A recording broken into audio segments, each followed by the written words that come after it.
Hello and welcome to another start of the week Spectator TV episode, and we are going to be starting the week as we did last week by speaking about the French elections, because last night the French left, or the New Popular Front, a ragtag coalition of various left-wing groups, managed to come first in the French elections, which was quite a surprise. And rather undermined the story of the week before, which was the rise of the National Rally and Marine Le Pen. It's quite a chaotic situation, though, and nobody quite knows what's going to happen. To discuss it, I am joined again by our chairman, Andrew Neil. Andrew, is France ungovernable? We're about to find out. It doesn't look good, I have to say. It's got shades of the Fourth Republic there. The Fourth Republic lasted from 1946 to 1958, and it was very much a parliamentary democracy. The president was basically an honorary position. All the action took place, all the power was in parliament. Now, de Gaulle came in 58 at the height of the Algerian crisis and completely changed the constitution to give us the Fifth Republic, which was with a very strong president and a very weak parliament. A very strong president and a weak parliament. And it looks now that's gone. We haven't got a strong president in France. And all the action now looks like it'll take place in the parliament. And just on that theme, the Fourth Republic lasted for 12 years, from 1946 to 1958, during which there were 21 governments. 21. As one of Peter Sellers' jokes in the 1950s was, when I asked, "What have you been doing in Paris?" "Oh, I've been seeing one of the French governments." Well, I mean, there was a lot of talk, I think we talked about this last week, about the Republican Front, which is the sort of traditional mechanism of keeping out the far right in France, different groups coming together to protect the Republic from the far right. But really, it seems to be more of a radical left front that has come out. Particularly young people in the cities have come out in huge numbers, and they have tactically voted together to keep them out. So is this really a triumph for the radical left over the traditional Republican front? Well, the radical left certainly sees it as a triumph. They were as shocked as anybody when they came first in terms of the number of seats.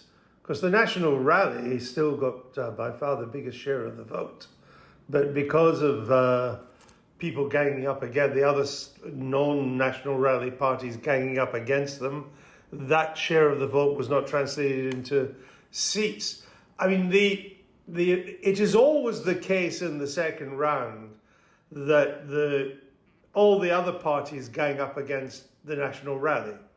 That's happened going as far back as the 2002 presidential campaign between Jacques Chirac and Mr. Le Pen, Marine Le Pen's father. And it's happened again several times. Indeed, it's happened in the two most recent presidential elections in 2017 and 2022. I was beginning to think that it was fading a bit, that Marine Le Pen had kind of sanitized her party, and that if the alternative was the far left, then voting against the National Rally for the far left wasn't so attractive. But actually, it turned out it was.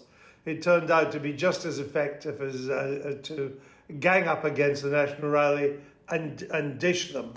And it worked yet again, despite the National Rally, as I say, getting by far the biggest share of the vote. And that did surprise me. I think it surprised everybody else. There's a lot of rewriting of history going on, that the National Rally was heading for a majority, overall majority. No one ever thought that. None of the polls even suggested that. But we did think the National Rally, even with everybody else ganging up against them, would emerge as the largest party in Parliament, and they've not.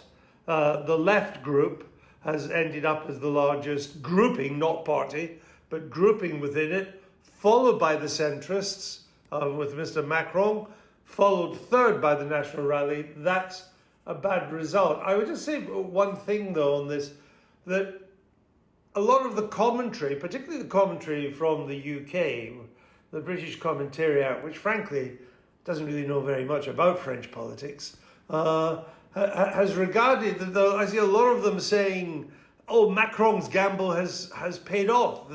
You said it wasn't going to happen, but he's done it. How brilliant!" That's not true.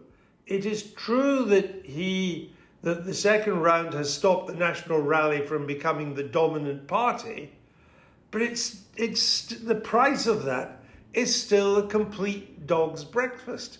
3 major groupings now in the National Assembly, not one able to form a government on its own, and totally unclear as to what kind of coalition could come out of this disparate group in which the extreme left and the extreme right, if I can put it that way, are the 2 biggest groupings. So, yeah, you've seen off the National Rally, but the price has, you don't have a government, and it's not quite clear how you're going to get a government. Well, it was interesting to see, particularly on social media, people like Alistair Campbell, Emily Maitlis, British commentators like that, being so jubilant. And then, you see on the videos, on the streets, you see videos of young people celebrating and people trying to pitch it as this sort of great triumph of left-wing resistance. But that coalition has some pretty extremist figures in it, does it not? I mean, I can understand why people would be jubilant that the National Rally didn't win. I get that. That's not a bad sentiment. I can see that. But you need to look at what the consequences, because this, the new Popular Front, as it's now called, the biggest group within that is Mr. Jean-Luc Mélenchon's left wing. That's got the most seats in Parliament of the left-wing group. Not a majority, but it has more seats than the Socialists or the Greens or others who are in that condition. And Mélenchon is basically a French Corbynista. He's a French Jeremy Corbyn, except he's nastier and he's more extreme than Mr. Corbyn. And his, the National Rally's views on the Kremlin and Ukraine are a bit suspect. They ought to ask about Mr. Mélenchon's views on that matter. He's got a total soft spot for the Kremlin. He is no friend of the Ukraine whatsoever. He is on the extreme left. And of course, he popped up on Sunday night when the exit poll came out to say, well, our group should now form a government and we should proceed and we will not negotiate. We have to be allowed to implement our whole program. And so you have to, are they really happy that someone like that could be in the driving seat now? And I think that's what makes it difficult. Where do we go from here? Far from Macron's gamble paying off, he now has a hell of a problem on his hands. Freddy, there's a wonderful interactive graphic in Le Monde where you can build your own coalition. Spectator website should do one as well. And so you've got all the parties, and there's a lot of them, and all the seats that they've now got, and you can click and you can say, all right, so let's assume the 4 parties that make up Macron's centre, and let's not forget there are 4 parties even in that centre block. Let's put them in. That's 166. Can we peel away the Greens? Can we peel away the old Socialist Party from Mélenchon's left alliance? If we do that, we're up to, I think it's about 260, but I need 289 to form a majority coalition. So I need then to go to the old Republican centre right, the old Gaullist. I get them in, and lo and behold, I'm just over 300. Now, that's easy to do in an interactive graphic. It's going to be a huge problem to do in the National Assembly itself. So I think it's a dangerous time for France. Chaos and confusion could reign, and the country could be without any kind of meaningful government, or it gets one, and like the Fourth Republic, it lasts for 5 months or 4 weeks. Well, there are still some fans of Emmanuel Macron, probably a diminishing number, but they still think that he's tactically brilliant. And the idea when it looked like National Rally were going to win was that he would bring them into government and asphyxiate them from there, show the French public that they can't govern. Could he do something similar with the left? Well, that idea that I'm going to sucker the National Rally into power. I might even talk them into forming a minority government, which will be a nightmare for them, and everyone will get to see how bad they are. That's now been turned on its head. They're going to be observers now. They're not going to be part of any coalition. They'll be observers watching the mayhem as it unfolds, and they'll just be going, yeah, told you so. This is what happens when you try to keep us out of government. That's what happened. Look at that old guard making a complete Horlicks of it all. Hell mend them. That's their problem. I mean, what Macron has achieved is, first of all, he's allowed the right to grow to a size as never before. The National Rally have never had more seats in the French Assembly they have now. And he's allowed the left to grow as never before. It's quite an achievement for a supposed centrist. And all the action, now to form a government, have to be on the centre moving leftwards. That's where it will be. And as I say, that leaves the National Rally. Look, it was a bad result for them. They'll be licking their wounds. They've been denied power again. It's always jammed tomorrow for the National Rally. But they'll be able to sit back as the single biggest party in the National Assembly and watch the chaos, the horse trading, the faction fighting unfold. The French people won't like it. And the National Rally could well be the beneficiary of this come the 2027 presidentials. Well, I was about to ask about that. I mean, 2027 is a long way away, but Marine Le Pen is still the overwhelming favourite to be France's next president now. And as you suggest, perhaps in a stronger position. I think she is in a stronger position. Whether she does in the end, I don't know, because she will still face everybody else ganging up against her. But if you look each time this happens, the share of the vote the National Rally gets bigger and bigger. So they are growing in strength. They're still far away from power. They may never get there, but she will be the only alternative to whoever the Macron centre and the centre left pick. And they'll try to come up with a candidate which Mélenchon won't like, but the broad centre and centre left might like. But the right has its candidate now, and she'll be positioning herself over the next 3 years to go for the presidency again. And meanwhile, she will be Pontius Pilate. She will be able to wash her hands of the, I think, rather unsavoury scenes that will now unfold in the National Assembly. And, that kind of weak government led to terrible decisions in France in the 1950s. It led to Dien Bien Phu in Vietnam, when the French were forced to leave there with their toe between their leg. And it led to the horrors of the Battle of Algiers, which de Gaulle had to come in and sort out. So weak government can lead to some pretty terrible times. And of course, the National Rally will be there to benefit from that. If there was any chance that the left in France, but I don't mean the socialist left, I mean the left, as represented by Mélenchon, would get anywhere near the reins of power, then I think there would just be a massive flight of capital out of France. The money would just flee. And French bonds, which interestingly are known as oats, OATS, eat your oats every morning, buy a French bond, which is their equivalent of gilts. I mean, the spread between them and German bonds has already widened because people want a risk premium on them. That would just get worse and worse. That's why I think at the moment, despite the glee in fashionable circles that the National Rally has been given another bloody nose, after this Sunday, there is no good outcome at the moment for France. I'm worried about the future of France. It's one of the great democracies. And the other thing I would say, Freddie, is at a time now when France has a lame duck president, and believe me, Macron is a lame duck now, and a parliament which is totally divided and dominated by the extremes of the left and the right. The United States has a president who can barely finish a sentence. Britain has a new prime minister that doesn't know anything about geopolitics.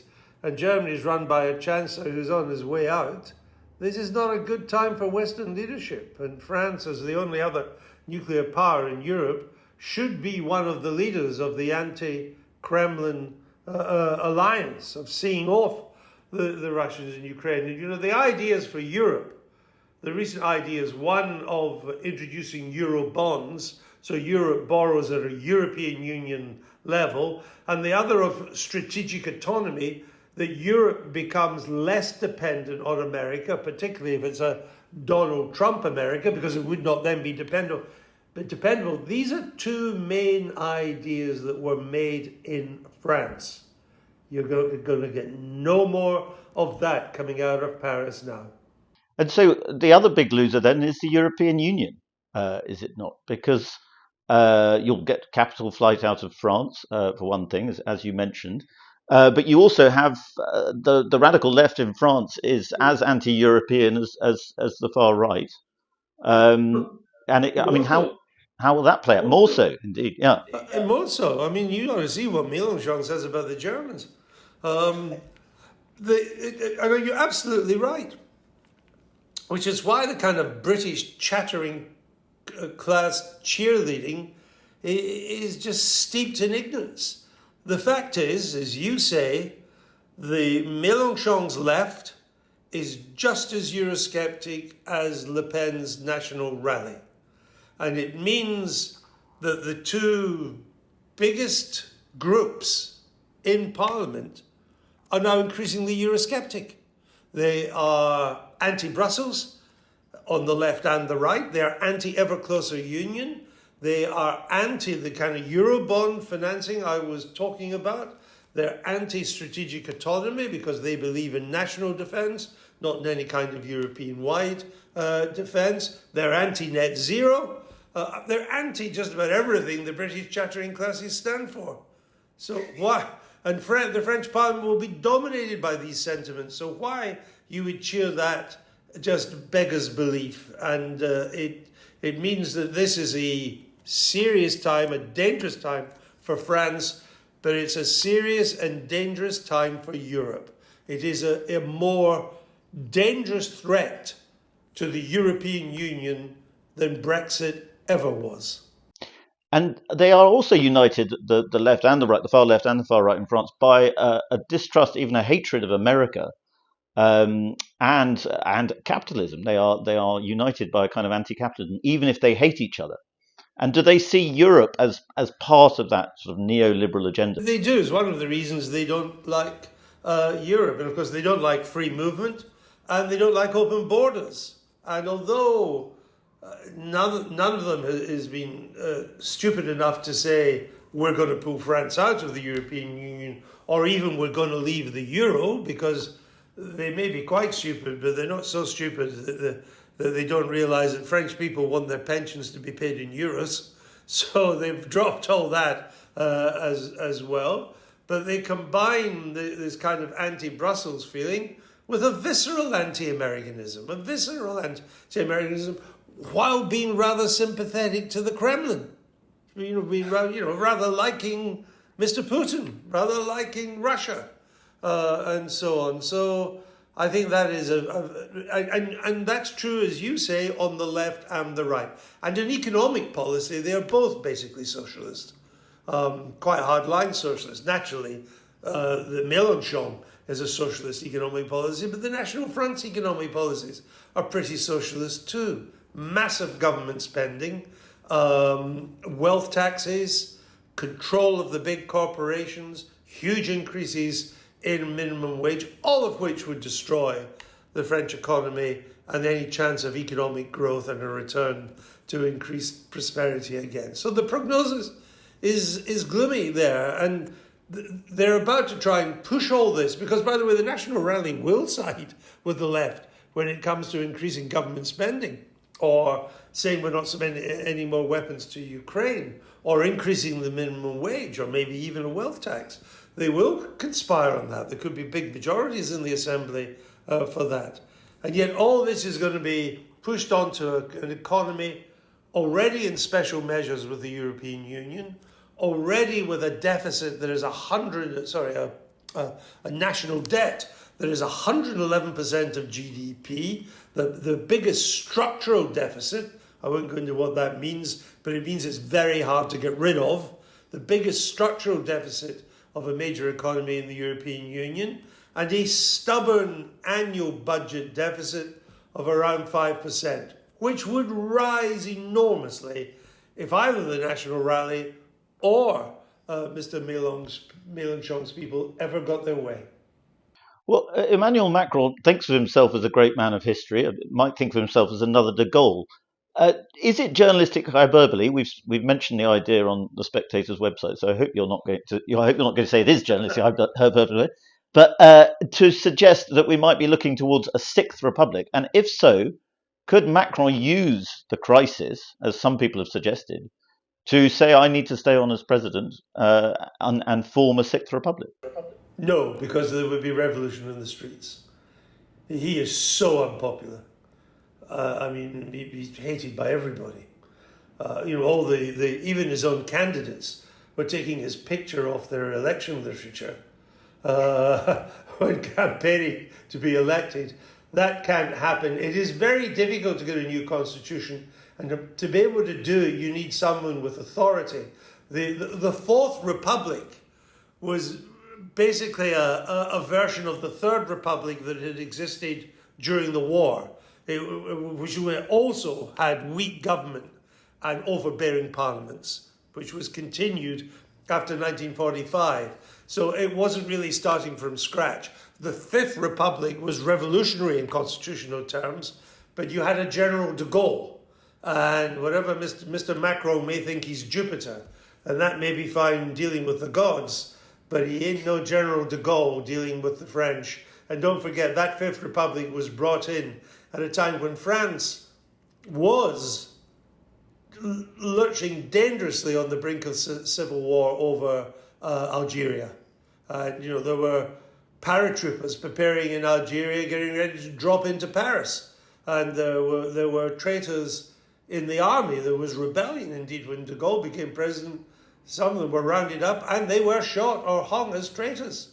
It was a difficult, treacherous time in France, and horrible things happened, not just in Algiers with torture, but even in France, where people disappeared and scores of people were killed by the police in riots and so on. Bad as things are for France at the moment is not that, and I don't see anybody with the authority or the circumstances that would bring things together to get a sixth republic. And I think if Macron, whose credibility is close to zero, as I say, he's a busted flush. If Macron attempted to do it, he could invoke Article 16 of the Constitution, which de Gaulle did at one stage, which allows him to basically run as a dictatorship for a while, controlled or monitored only by the Constitutional Court on a regular basis. If he tried to do that, French politics would do, which it does every generation or so, it takes to the streets, and the future will be determined on the streets. That is not a good thing. So civil war is not hyperbole, is what the possibility of civil war is not hyperbole. Oh no, I think that is still hyperbole. I think unrest on the streets is different from civil war. There was massive unrest in 1968. There was huge street demonstrations. It wasn't civil war. I wouldn't say that. Though Macron himself has said we might be on the brink of civil war. I think that was to big himself up. But I think it's messy. I think the outcome is uncertain. It opens the door to unpleasant forces on the left and the right. And I think it's not a good thing for a great democracy like France and a founding member, one of the two most important founding members of the European Union. If France goes south in the next year or two, so does Europe. That's how serious it is. On that ominous note, it seems all of our chats end on ominous notes at the moment, Andrew, but thank you very much. So far they've been sadly vindicated. Yeah.